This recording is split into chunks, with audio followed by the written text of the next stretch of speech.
residents, and I'll go a little bit more into detail on that further down the line here. So we also started our staffing process, so we will have, for the scheduling of all the officers, we will be at the maximum level of officers that will be allowed to work that day. So in other words, we will enforce the rule where only a certain amount of officers will have off. Obviously, we can't make everyone work because they have earned and are allowed vacation time. However, we will be at maximum staffing levels throughout that day, myself included. Additional officers will be assigned to address firework calls on the 3rd and 4th, so we'll have a team of officers that will go out and specifically address firework calls.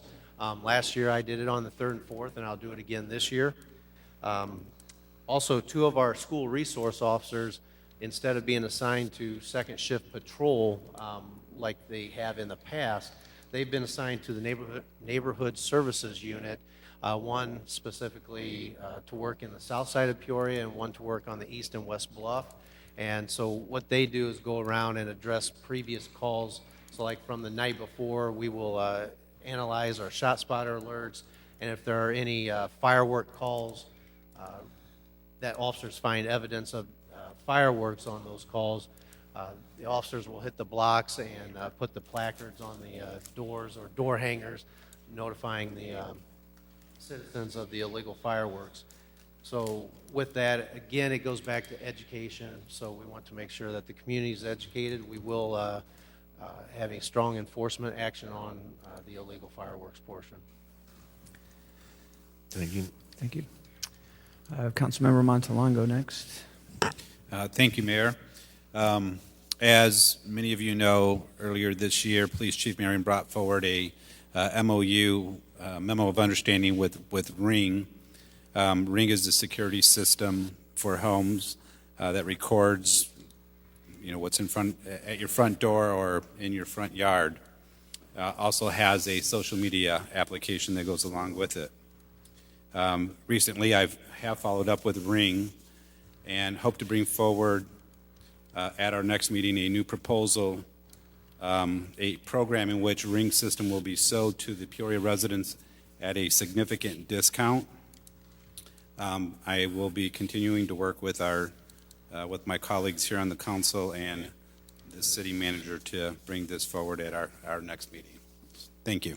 Thank you. I have Councilwoman Jensen next. Thank you, Mr. Mayor. I just want to have an announcement here. CityLink, as I've noted before, is in the process of doing a study and analysis of their service.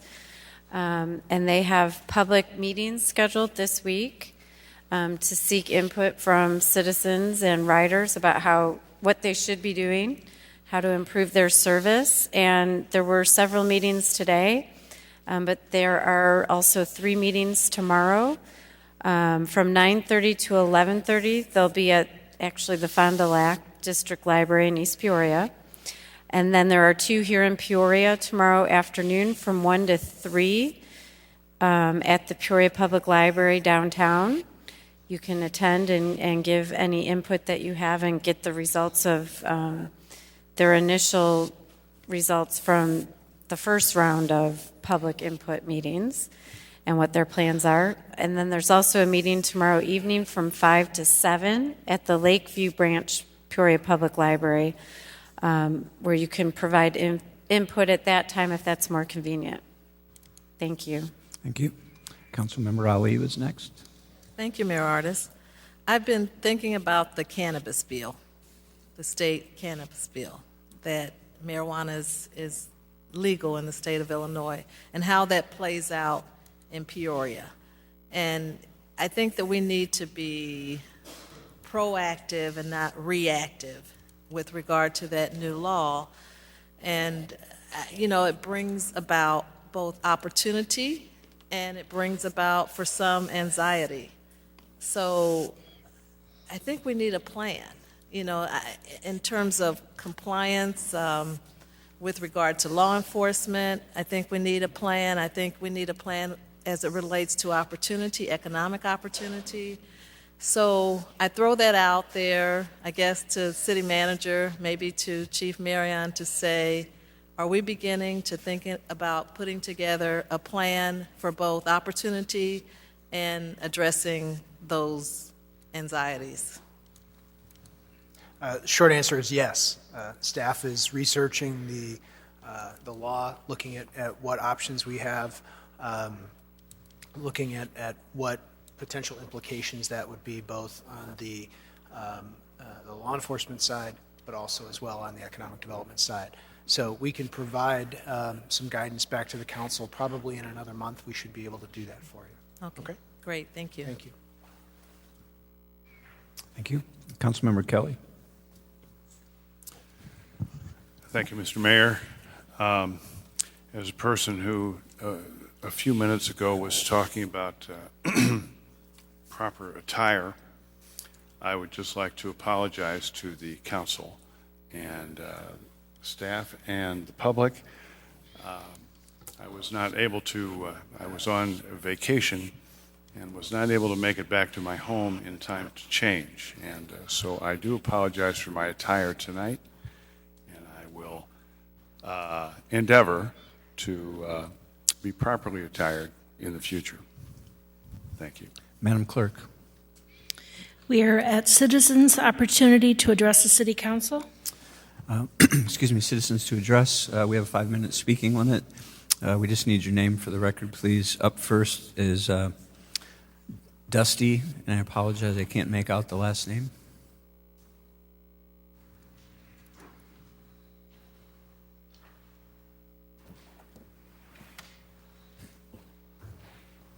Dusty Moultrie, homeowner in the 1800 block of North Lynn Street. I come before you as the co-moderator along with the mother of Alexis Scott, April Allen, on behalf of the Alexis Camry Scott campaign. Many of you know my name. I come clear from San Antonio, Texas, because I care. I own a home in the 1800 block of Lynn Street, which is right around the corner that Alexis went missing. She has been missing for exactly 626 days today. And I say that strongly to the mayor, to Chief Marion, and to this council. We have been before you on more occasions than I can count. We have had agencies from all over the United States reach out to every last one of you. I have supported some of you sitting in these seats and getting votes from social media, clear from San Antonio, Texas, including you, Miss Ali. Today is June 11th, 2018. Alexis went missing September 23rd of 2017. As I said, it marks 626 days that Alexis has been missing. It's 626 opportunities that the police department and the city of Peoria has had to help assist a mother in finding her daughter. The city of Peoria wants to consider Alexis still missing. I don't. I know more about this case than most people. I know probably as much as the chief does sitting back there. I know that the last people that were seen with Alexis commit new crimes daily. How do I know this? Because I personally turn in information to the Peoria Police Department on a weekly basis. However, not one of those felony crimes have been arrested. Yet I see and I hear the mayor and the city reach out and say that they want the citizens' help to stop the violence in this community. We do, even from San Antonio, from Virginia, from New York, from California. There are people who are trying to help the city of Peoria. I don't know what it is that we need to do to make sure that we don't have another 626 days that a mother has to wake up with no justice for her child. There were so many missed opportunities in the beginning of this case that we shouldn't even be standing here right now. There have been so many opportunities to make this turn around, to not be a negative and to be a positive. I personally have a vested interest in this because I own property right around the corner from where the people who were the last ones to see Alexis Camry Scott alive live. There was a shooting 2 weeks ago that came from the house that Alexis Camry Scott went missing. You don't read that in the paper, do you? But I know. There were shot spotter alerts 2 times in the past 2 weeks from the very area where Alexis Camry Scott went missing. But were there any arrests? No. But I heard it on the scanner. All they did was drive by, and that's it. They keep telling me that city council turns in crack houses, quote unquote, and that takes up the time of the target offender unit, and that's why they cannot investigate to get some of these other crimes done. So I'm tired of the buck being passed. Something needs done. I'm not going away until she's found. I would love to speak to any one of you after the city council meeting. Up next, we have Rachel O'Reilly. Hello, Rachel O'Reilly, also here on behalf of the Alexis Camry Scott campaign. However, I'm speaking on behalf of myself and not the group. There has been in 2018, Alexis went missing in 2017, there is now a law that can utilize the internet as proof of prosecution, or to prosecute those involved with human and sex trafficking. So there's also nonprofit organizations that do data analysis, nonprofit. A few months ago, you had the Center for Prevention of Abuse come, and that was great, very educational, but the Center of Prevention of Abuse can only help the victim once the victim is in their custody. Where's the task force for this human trafficking problem that we have? What are you doing? What have you done? The massage parlor came up, and you're talking about giving them tickets. How about investigating them for human trafficking?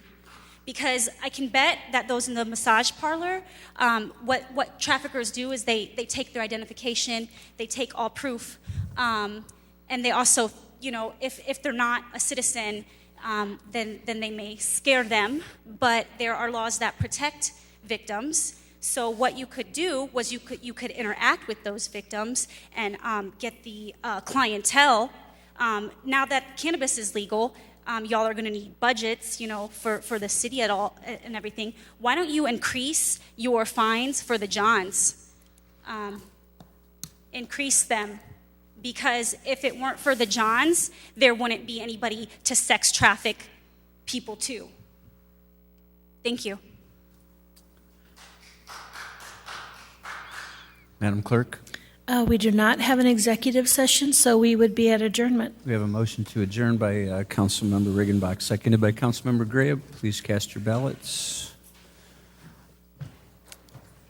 That motion passes unanimously. We'd like to thank H. Wayne Wilson and his listening audience at WCBU as well as Cable Channel 22. Don't forget about the Flag Day ceremonies this Friday at Constitution Gardens, and this meeting is adjourned.